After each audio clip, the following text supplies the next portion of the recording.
नमस्कार, जनमानस पर क्लिक कर चुके हैं आप। पॉलिटिकल चर्चा में आपका स्वागत है। मैं हूं मानस मिर और हमारे साथ वरिष्ठ पत्रकार सुनील वर्मा जी जुड़े हुए हैं रांची से। बिहार की राजनीति पे इनकी बहुत अच्छी पकड़ है। 30 साल से अधिक इनकी पत्रकारिता अनुभव है। बिहार के रहने वाले हैं और इनसे हम लोग आज के मुद्दे पर चर्चा करेंगे। स्वागत है सुनील जी आपका हमारे इस खास कार्यक्रम पॉलिटिकल चर्चा में। धन्यवाद। हमारा आज का मुद्दा है कि नीतीश को लेकर कंफ्यूजन क्यों पैदा किया जा रहा है। अभी हाल ही में एक सर्वे आया जिसमें तेजस्वी यादव को 41% लोग बिहार के सीएम देखना चाहते हैं, वहीं नीतीश कुमार को सिर्फ 18% लोग ही चाहते हैं कि सीएम फिर से बने। अगर प्रशांत किशोर की बात करें तो नीतीश कुमार के बहुत ही नज़दीक हैं प्रशांत किशोर। 15% लोग यह चाहते हैं कि प्रशांत किशोर मुख्यमंत्री बिहार का बने। अगर बीजेपी के किसी नेता की बात करें तो इसमें सम्राट चौधरी सबसे आगे हैं। उन्हें 8% लोग मानते हैं कि उनको बिहार का मुख्यमंत्री बनना चाहिए। अगर दलित नेता की बात करें तो चिराग पासवान, जो बिहारी फर्स्ट और बिहार की राजनीति में अपने आप को एक्टिव दिखाते हैं और बिहार की राजनीति में आना चाहते हैं, उनको मात्र 4% ही लोग पसंद करते हैं मुख्यमंत्री के तौर पर।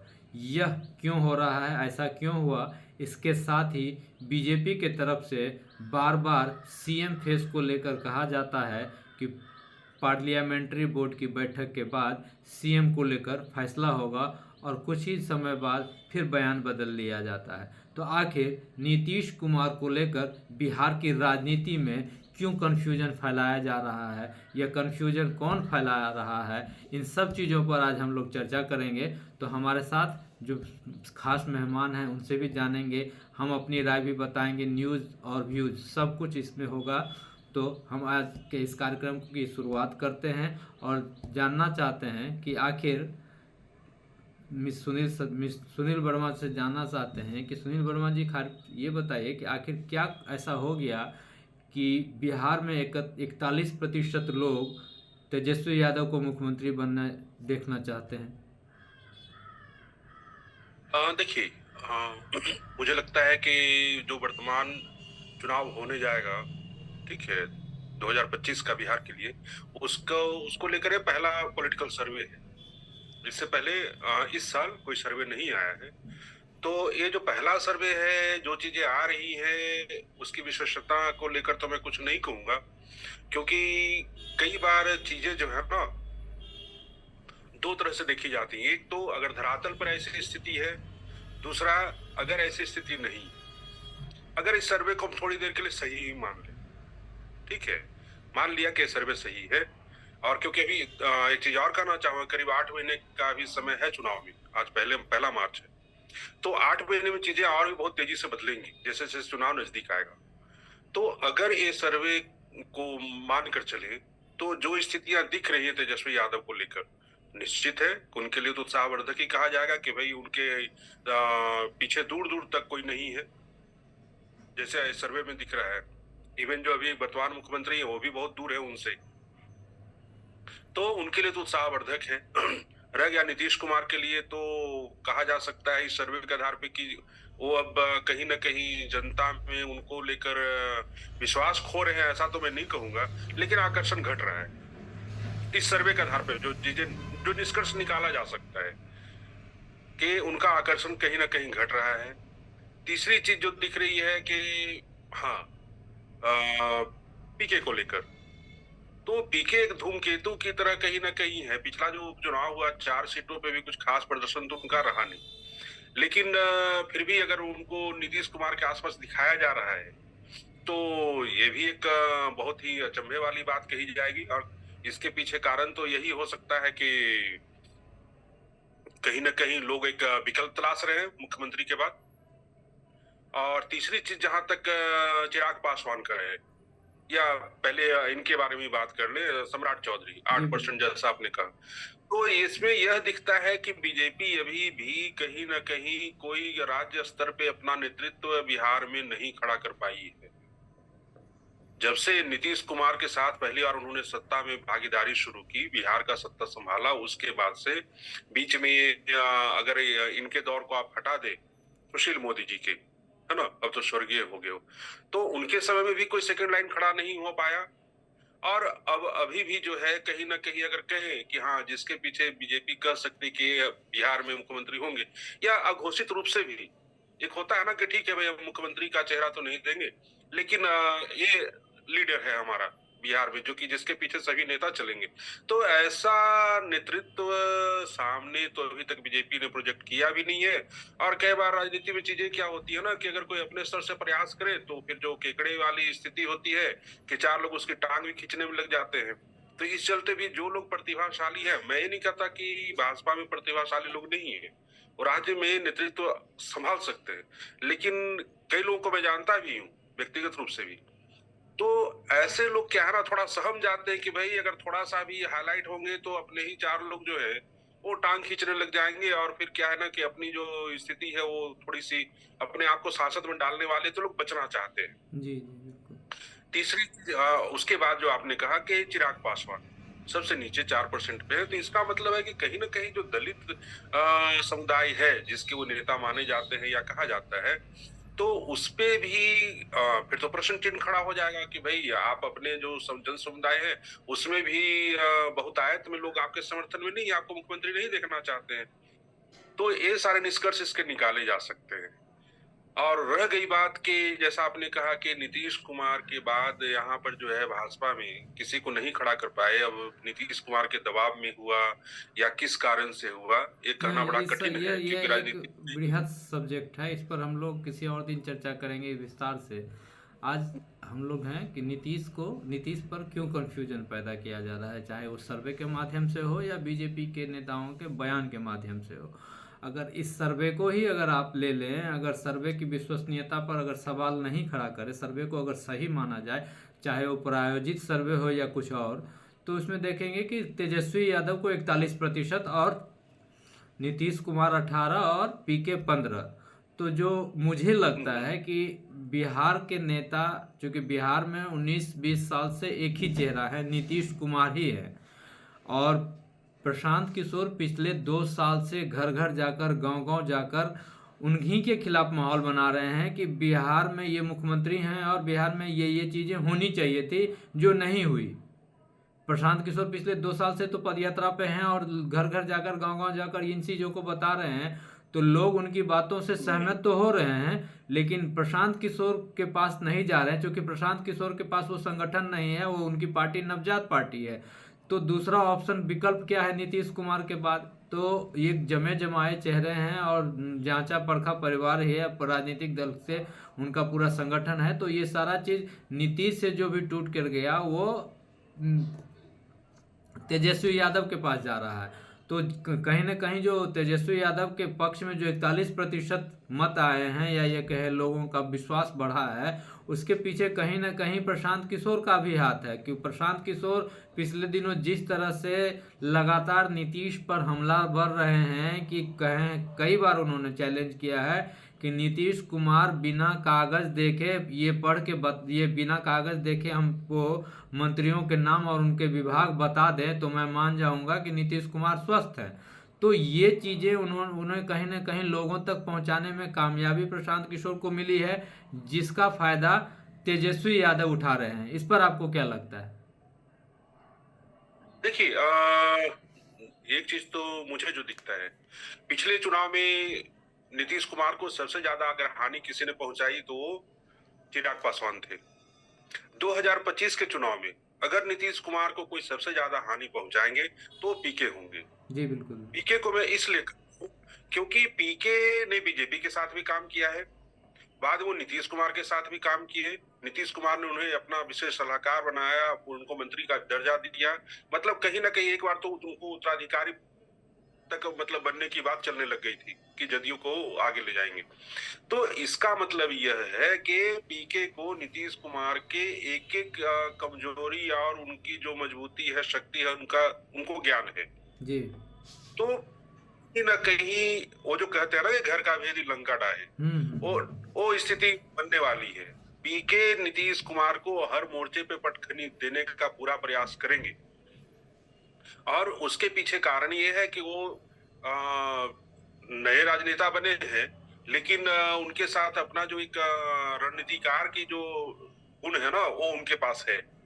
तो वो एक मिला जुला जो कॉम्बो है ना, ये नीतीश कुमार के लिए बहुत ही सरदर्द साबित होगा।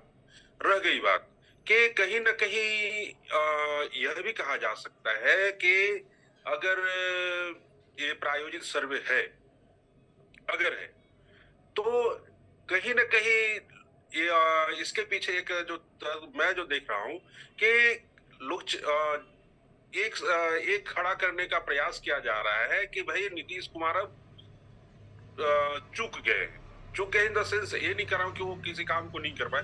कहने का मतलब अब उनमें और ज्यादा क्षमता नहीं रह गई, जितना उनकी क्षमता थी उसका उपयोग हो चुका है।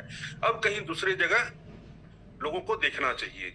तो इसको लेकर जो है लोगों का रुझान तेजस्वी की तरफ है, ये कह सकते हैं।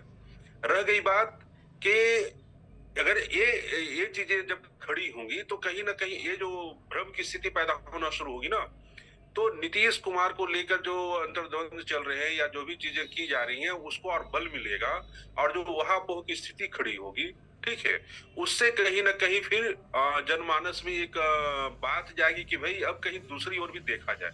और अगर ये चीज करने में उनके विरोधी हो या जो भी अपने पीछे में चाल चल रहे हैं वो सफल हो जाएंगे कि हाँ एक माहौल बनना शुरू हो जाएगा, उसकी भूमिका तैयार करने का प्रयास ये है। मुझे ऐसा लगता है ये उसकी भूमिका तैयार करने का प्रयास है, और इसका सबसे ज्यादा दोहन अगर कोई करेगा तो वो पीके होंगे, एक क्योंकि ये है। वो उन्हें पता है। कंटिन्यू करिए।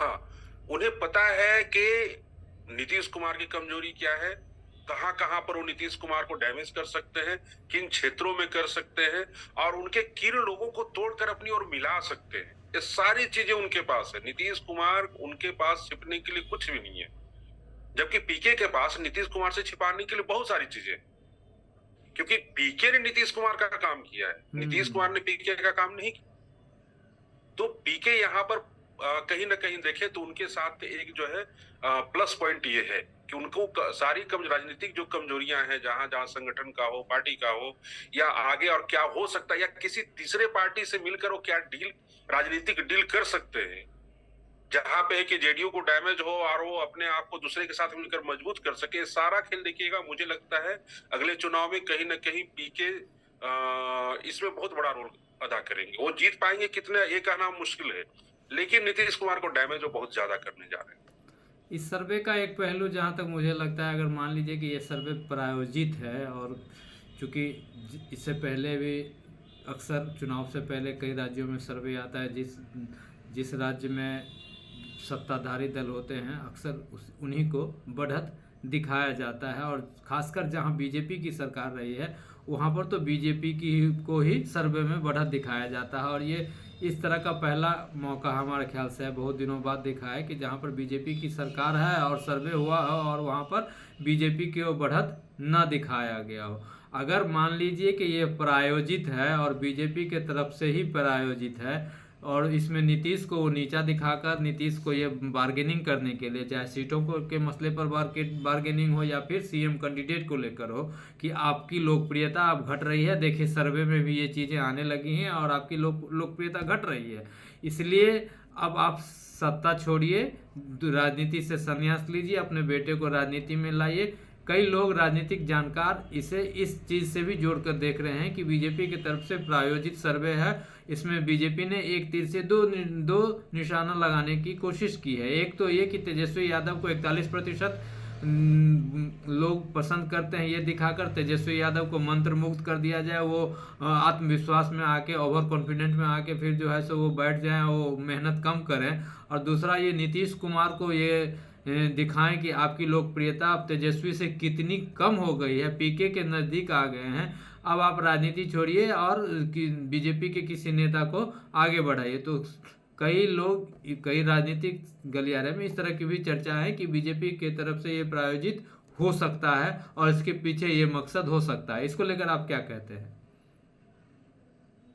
देखिए, नीतीश कुमार ठीक है, उम्र होती जा रही है, लेकिन जितने वो कहा जाता है, राबड़ी देवी ने संभवतः एक बार कहा था कि मैं शायद पूरा कितना सही मैं नहीं कह सकता, लेकिन किसी राजनेता ने कहा था कि नीतीश कुमार के पेट में भी दांत है। लालू यादव ने कहा था। तो हाँ, तो उनको समझ पाना बहुत कठिन है। उनके जो नजदीकी है वो भी कहते हैं कि हाँ, नीतीश कुमार के बारे में कुछ भी पता लगा पाना या उनके मन की बातों को समझ पाना बहुत ही कठिन है। जी जी।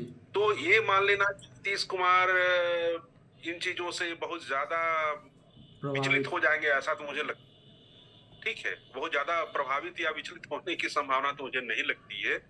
हाँ, अगर उनके जो सलाहकार मंडली उनकी है, जो उनके जो वरिष्ठ नेता है सेकंड लाइन के, हाँ, अगर वो लोग में भी सभी लोग इस तरह की बातें करने लग जाए, तो होता है ना कि कई बार आदमी भ्रमित हो जाता है कि भाई सभी लोग अगर ऐसा ही कर रहे हैं तो कुछ तो बात है। तो नीतीश अगर ऐसी कुमार के स्थितियां सलाहकार समिति को लेकर ये बात है, जो मीडिया में है या ऐसे कहें कि चर्चा में ये रहता है कि वह जेडीयू के जो सेकेंड लाइन के नेता हैं उनमें से किसी से कोई सलाह नहीं लेते हैं। उनके यहाँ शाम को भूजा पार्टी होती है, पूर्व अधिकारी लोग बैठते हैं, उनमें से कुछ लोगों का नाम भी है प्रचर्चित, उनसे सलाह लेते हैं। जो भूजा ग्रुप है, भूजा पार्टी होती है, उसमें बैठते हैं, फिर उसमें जो चर्चाएं होती है वो सलाहकार जो पूर्व अधिकारियों के का एक ग्रुप है, वहाँ से नीतीश फीडबैक लेते हैं और वहाँ वो लोग जो कहते हैं उसी के हिसाब से चलते हैं। किसी राजनीतिक नेता से, चाहे आप कहेंगे कि संजय झा या ललन सिंह, वो सलाहकार समिति में नहीं है। चलिए ठीक है, जो जो भी उनके सलाहकार मंडली में है, जो मतलब उनके जो सुपर सीएम की चर्चा है ना कि मीडिया में उनको लेकर सुपर सीएम की चर्चा है कि एक पूर्व अधिकारी के नाम की चर्चा रहती है मीडिया में कि वही जो कहते हैं नीतीश वही करते हैं। तो मैं वही कह रहा हूँ, मतलब जो भी उनके सलाहकार मंडली में, चाहे वो पूर्व अधिकारी हो या जो भी हो, अगर उन लोगों ने उन्हें कन्विंस कर दिया या बार बार इस तरह की बातें आनी शुरू हो जाएगी, तब हो सकता है नीतीश कुमार उस बारे में भी सोचने लग जाए। और हो सकता यह भी हो सकता है कि कहीं ना कहीं इन चीजों का मैं थोड़ा सा एक बात जोड़ना चाह रहा हूं कि यह भी हो सकता है कि नीतीश कुमार को शायद इन चीजों का आभास हो गया है और इसी को लेकर उनके पुत्र का नाम भी आगे बढ़ाया जा रहा है। तो यह भी हो सकता है। रह गई बात कि नीतीश कुमार को लेकर इस तरह की चीज अगर बीजेपी करा रही है तो हो सकता है राजनीति में कुछ भी संभव ठीक है कि अगर ये प्रायोजित सर्वे है तो बीजेपी को लग रहा है कि नीतीश कुमार के रहते, नीतीश कुमार वो बरगद है कि जिनके नीचे बीजेपी का नेतृत्व तो खड़ा नहीं हो सकेगा। और यहाँ का राजनीतिक समीकरण कुछ ऐसा है कि वो हमेशा मजबूरी बने रहेंगे, चाहे कोई किसी भी दल को बहुमत प्राप्त हो जाए, उनकी अपरिहार्यता बनी रहेगी। तो हो सकता है कि बीजेपी यह चाह रही है कि किसी तरह से पहले इनकी छवि को खराब किया जाए, या छवि खराब करना नहीं कह सकते, इसको ऐसे कहें कि छवि को कमतर किया जाए कि हाँ, अब नीतीश कुमार का युग जो है समाप्त हो चुका है, अब किसी दूसरे को सामने लाया जाए। और कहीं ना कहीं ये बेचैनी बढ़ाने के लिए भी ये चीजें हो सकती हैं कि भाई तेजस्वी बहुत तेजी से आगे बढ़ रहे हैं, तो ऐसे में अगर भाजपा जदयू गठबंधन को बचाना है या इसको राजनीति अगले चुनाव में जीत दिलाना है, तो फिर किसी दूसरे नेतृत्व को आगे बढ़ाया जाए इस तरह का, ताकि एक माहौल बने और दोनों दलों के अंदर खाने जो है एक जो कार्यकर्ता हैं, नेता हैं, उनमें दो चीजें करने के लिए, एक तो बेचैनी बढ़ाने के लिए कि अगर ऐसा ही चलता रहा तो फिर सत्ता हाथों से निकल जाएगी, और दूसरा कि नए नेतृत्व को सामने लाने के लिए लोगों में एक होता है ना कि शुरू में तो लोग किसी चीज को स्वीकार नहीं करना चाहते, लेकिन जब देखते हैं कि नैया डूबने वाली है तो नाव बचाने के लिए चलो भाई, जिसपे सहमत नहीं भी हो सकते थे उन चीजों पे भी लोग राजनीति में सहमत हो जाते हैं। तो इस तरह की कुछ परिस्थिति बनाने का प्रयास के रूप में भी सर्वे को लिया जा सकता है। हाँ, और जहां तक तेजस्वी को मुक्त करने की बात है, तो तेजस्वी यादव भी ऐसे तो है नहीं कि अब नए नेता है, उनको भी पता है कि अगर कोई बड़े प्यार से बात कर रहा, पुचकार रहा है, तो हो सकता है मुझे झांसे में लेने का प्रयास कर रहा हो। लेकिन यह भी हो सकता है कि नेता है, अगर 41% उनको दिख रहा है तो उनको ये भी लग सकता है या कि भाई और अगर तेजी से बढ़े तो हम और आगे जाएंगे, 2-4 सर्वे और आ जाएंगे जिसमें हो सकता है कि 50 तक ही पहुंच जाए चुनाव आते आते तक। तो वैसे में अगर मंत्रमुग्ध हुए तो फिर उनके लिए परेशानी खड़ी हो सकती है। हाँ, एक बात मैं यहाँ पे जरूर कहना चाहूंगा सब मानस कि दिल्ली देश की राजधानी है। दिल्ली चुनाव के पहले हर चैनल का मैं ये कह रहा हूँ कि हर चुनाव के पहले हर राष्ट्रीय चैनल का एक सर्वे जरूर आता है कि इस पार्टी को इतनी सीटें मिलने की इसको ये संभावना है। लेकिन दिल्ली चुनाव के पहले किसी पार्टी किसी भी चैनल का कोई भी सर्वे नहीं आया। ये बहुत ही आश्चर्यजनक था। जबकि सभी चैनल वाले मतलब कहते हैं ना कि दौड़ दौड़ कर सर्वे दिखाते हैं कि भाई हमारे सर्वे में इस पार्टी की कितनी सीटें मिल रही हैं। लेकिन दिल्ली विधानसभा चुनाव की घोषणा होने के पहले या घोषणा होने के बाद भी किसी चैनल ने, किसी राष्ट्रीय चैनल ने जो अपना सीना ठोक कर कहते थे कि हमारा सर्वे सबसे सही है, किसी ने एक सर्वे नहीं दिखलाया। जो आया तो फिर एग्जिट पोल ही आया। अब तो हम ये सारी लोग चीजें लंबा खींच रहे हैं, तो हम लोग अपना आज का जो दूसरा सब्जेक्ट है उस पर बात करना चाहते हैं कि पहले बिहार में सीएम को लेकर अमित शाह का बयान आया कि सीएम को लेकर चुनाव के बाद पार्लियामेंट्री बोर्ड जो फैसला करेगा वो होगा। उसके बाद बिहार की राजनीति में भूचाल आ गई। नीतीश कुमार के पलटने की चर्चा होने लगी। कुछ दिन बाद डिप्टी सीएम विजय सिन्हा का बयान आ गया कि वाजपेयी जी को सच्ची श्रद्धांजलि तब होगी जब राज्य में बीजेपी का मुख्यमंत्री होगा और बीजेपी की सरकार बनेगी। कुछ मिनट बाद, कुछ घंटे में ही उनको अपने बयान से पलटना पड़ा और बयान जारी करना पड़ा कि हमारा नेता नीतीश कुमार ही हैं और हम लोग नीतीश कुमार के नेतृत्व में ही चुनाव लड़ते हैं। और कल यानी कि शुक्रवार को बीजेपी के प्रदेश अध्यक्ष के तरफ से भी कुछ इसी तरह का बयान आया, जिसके बाद दिलीप जायसवाल ने भी कहा कि पार्लियामेंट्री बोर्ड की बैठक में सीएम पर फैसला होगा। इसका समर्थन डॉक्टर प्रेम कुमार ने भी कर दिया। हालांकि कुछ ही देर बाद दिलीप जायसवाल ने कहा कि 2025 फिर से नीतीश, हम लोग इसी नारे के साथ चल रहे हैं और चुनाव के बाद हो या चुनाव से पहले नीतीश तो मुख्यमंत्री हैं ही। आखिर इसे किस चीज़ पर लिया जाए कि छोटे नेता तो बयान नहीं दे रहे हैं, बड़े नेता ही बयान दे रहे हैं, इसे भी प्रेशर पॉलिटिक्स पर दिया जाए या फिर जनता के बीच में इसे तो कन्फ्यूजन होगा ही, क्योंकि महाराष्ट्र का उदाहरण जनता के सामने है। शिंदे के सीएम रहते हुए महाराष्ट्र में बीजेपी की जीत हुई और बीजेपी का फिर से वहाँ से मुख्यमंत्री बना। उसको लेकर कहीं ना कहीं बिहार में भी उसी तरह का माहौल बनाया जा रहा है और बीजेपी चाहती है कि महाराष्ट्र की तरफ बीजेपी की सीट यहाँ बहुत ही अधिक आए, ताकि बीजेपी के साथ कोई बार्गेनिंग नहीं कर पाए। जेडीयू की सीट इतनी आए कि जेडीयू, आरजेडी और कांग्रेस मिलकर सरकार न बना पाए। ऐसी स्थिति को पैदा किया जाए ताकि नीतीश के साथ भी मजबूरी हो, वो बीजेपी के साथ ही रहें। इसलिए इस तरह जनता के बीच में यह मैसेज दिया जा रहा है कि अगली बार हम महाराष्ट्र की तरह करेंगे। तो जनता या तो कंफ्यूज किया जा रहा है या बीजेपी अपनी रणनीति के साथ काम कर रही है क्या? देखिए, बीजेपी इसको अगर ऐसे कहें कि शतरंज की तरह राजनीति को चलती है तो अतिशयोक्ति नहीं होगी। उन्हें पता है कि हमारा अगला 10 चाल क्या होने वाला है। बीजेपी सीधी राजनीति कभी नहीं करती। ये कह दें कि सामने चलकर 2 कदम जाएंगे और फिर उत्तर जाएंगे, ऐसा कुछ नहीं है। वो 10 चाल के बाद उसकी स्थिति कहां होगी उसको लेकर वो पहला चाल चलती है। तो इसको ऐसे समझे कि बीजेपी अभी जो सामने दिख रहा है सच्चाई वही हो ये आवश्यक नहीं है। वो अगले 10 साल में क्या होगा वो लेकर चलती है। रह गया बात कि वो कहीं ना कहीं ये बीजेपी के अंदर की जो कसमसाहट है ना, अभी जो भी बयान आपने बताए सही है, वो बीजेपी के अंदर की कसमसाहट को दिखलाती है कि बीजेपी चाह तो रही कि हम अपने बल पे सत्ता प्राप्त करें और अपने हिसाब से चलाएं। क्योंकि अभी तक नीतीश कुमार जब भी बीजेपी के साथ सरकार में रहे हैं तो गृह और जितने भी महत्वपूर्ण विभाग होता है वह अपने पास रखते हैं, गृह हो, कार्मिक हो। तो कहीं ना कहीं भाजपा चाह रही कि मुख्यमंत्री इस बार उसका हो, लेकिन खुलकर नीतीश के सामने ये चीज बोल भी नहीं सकती। क्योंकि अभी हाल ही में जब प्रधानमंत्री का भागलपुर दौरा हुआ तो हाँ उन्होंने बिहार का लाडला नीतीश कुमार कहा और कहीं ना कहीं एक प्रत्यक्ष तौर पे नीतीश कुमार के चेहरे पे चुनाव लड़ने की पूरी जो भी कवायद हो चल रही है।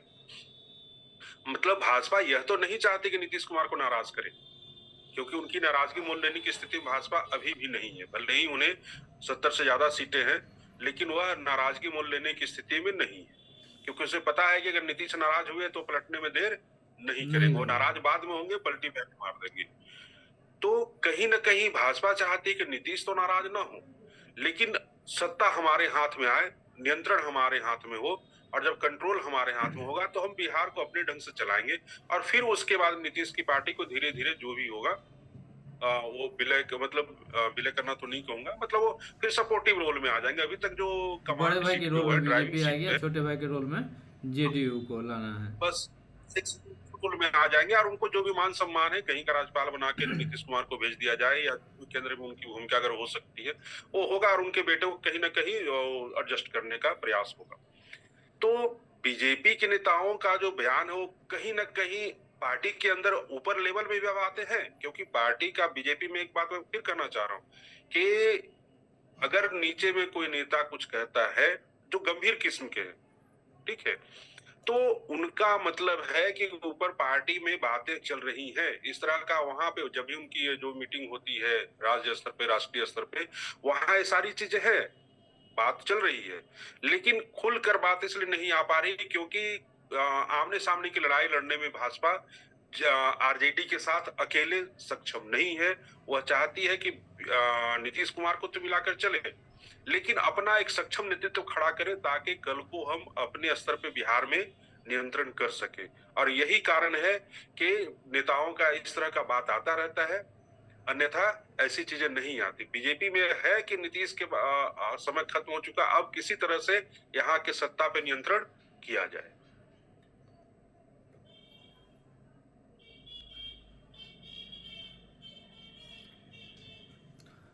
ठीक है, आज का हमारा जो सब्जेक्ट था, दोनों जो मुद्दा था उस पर हम लोगों ने अच्छे तरीके से डिस्कशन किया, चर्चा की, आप भी अपनी बातें कही। लेकिन जो सर्वे आया है जिसमें तेजस्वी यादव को 41% लोग मुख्यमंत्री देखना चाहते हैं बिहार में, उसी सर्वे में इस बात का भी जिक्र है कि 50% लोग बीजेपी और जेडीयू की सरकार से नाराज हैं।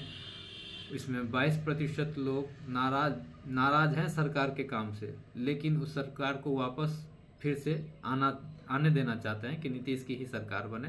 25% लोग नीतीश के काम से खुश हैं और चाहते हैं कि फिर से सरकार में वही आए।